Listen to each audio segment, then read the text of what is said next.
In the previous video, we showed how to get the areal representation of our point data, which was the HTB resale transaction, and plot them in the hexagons, and also plot their associated statistics, such as the average remaining lease. In this video, we'll show how to move from the areal representation to a network representation.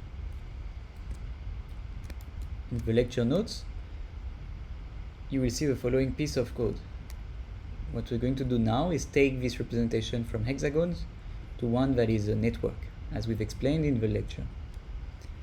For each hexagon, we're going to find which are the neighboring hexagons. For instance, for this one, it has five neighbors, 1, 2, 3, 4, 5.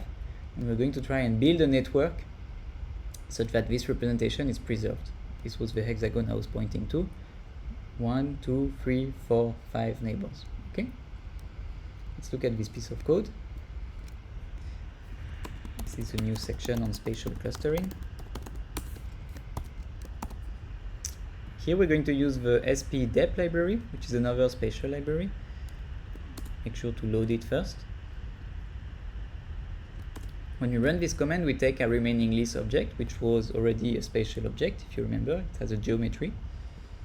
But we're changing it to a different kind of spatial object, the one that is given to us by the spdep library. So if you look at hex sp, it's a formal class spatial polygons data frame. S4 class type of object. It still has the data that we had in our remaining lease, the hex ID and the average remaining lease. But it has a few more things like the polygons of the hexagons, the projection we use. So it has like a bit more intelligence compared to the remaining lease object here. In particular, it makes it easier to work with SP functions that come from the SP package. Okay. The second step is to transform our polygons into neighborhoods or into a network. So we take this new hex SP object, run poly2nb, and we get hex neighbors. You see that it's a list of 140, which was the number of hexagons we have.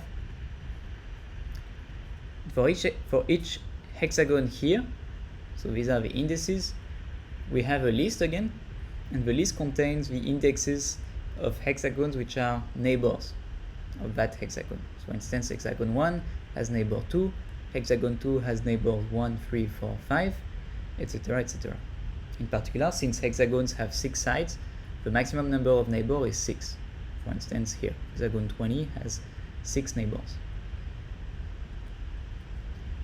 We can visually inspect that everything went okay.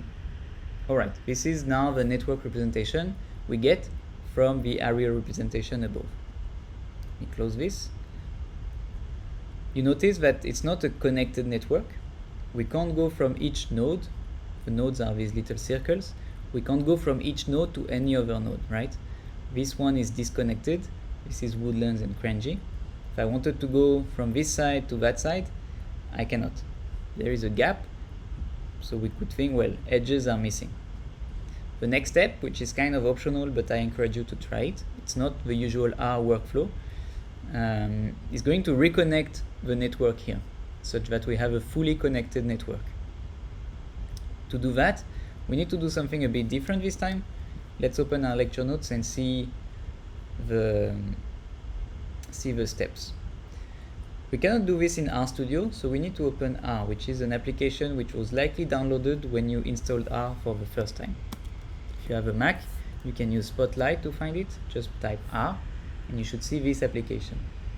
You should also have it on Windows. Okay.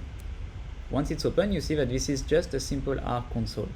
It doesn't have all the nice things that RStudio gives us, like the environment or connecting your package, your library to GitHub. It's just the thing where you can throw in R commands and the commands will run. None of the nice studio editor functions. Follow the link here in the lecture notes. Let me open it in a new page. And you will find some lines of R code.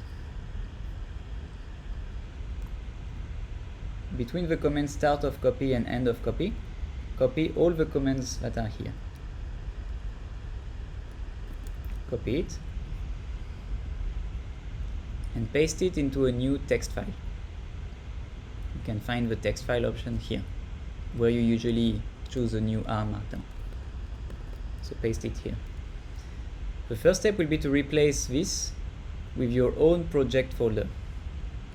So you can use getwd, and you can run this in the console, which is here at the bottom. Open it and run getwd. This gives you the path to your working directory, so the project path of your R. Just paste it in there. Oh, double the quotes. Okay. Now copy the whole thing again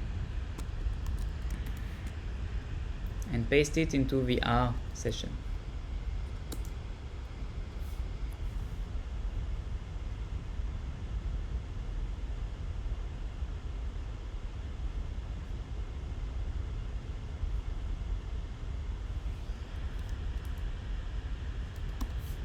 This did not work because I was missing a slash here in the data. Let's do it again.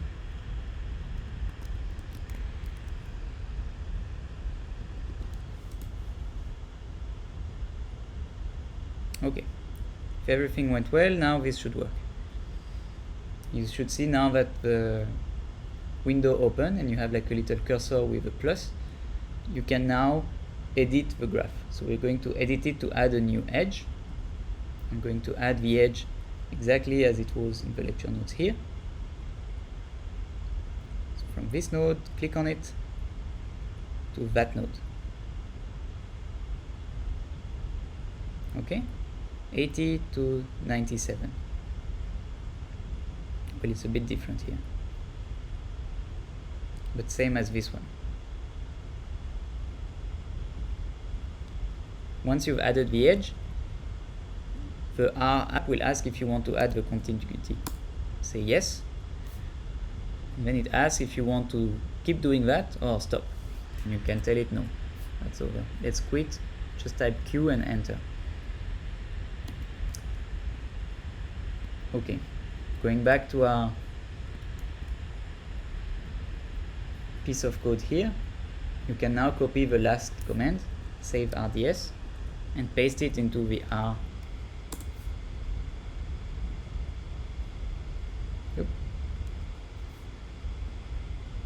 You may get errors here if you're missing a slash, as I do here, for instance. You see between mono and data, the slash is missing, so I'll just add it here. Okay, once you've done this, if you go to your project, you should find in your data folder that you have a new object, hex neighbors connect. If this was too confusing for you, you can also find this hex neighbor connect by following the link here. You download it, place it in your data folder, and you'll be back to the session with us.